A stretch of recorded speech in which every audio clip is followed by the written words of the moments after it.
Hi guys, it's Rachel at WTI, and I want to talk about a really fun game for any of you who are huge Friends fans.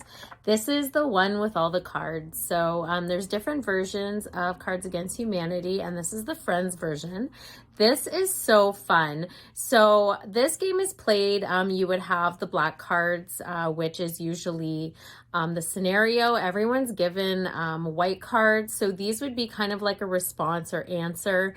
And whoever gives the funniest answer to the question wins. We don't know who submits them. They kind of go in, and it's great to play with a lot of people because then you kind of have more answers and stuff like that. So anybody who's got the funniest one, they get the point. So whoever gets the most points wins.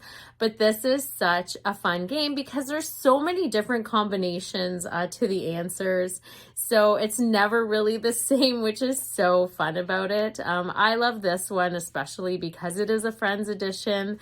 So anybody who is a fan, this is really great to play. Even if not, it's just such a fun game to have because you get to laugh.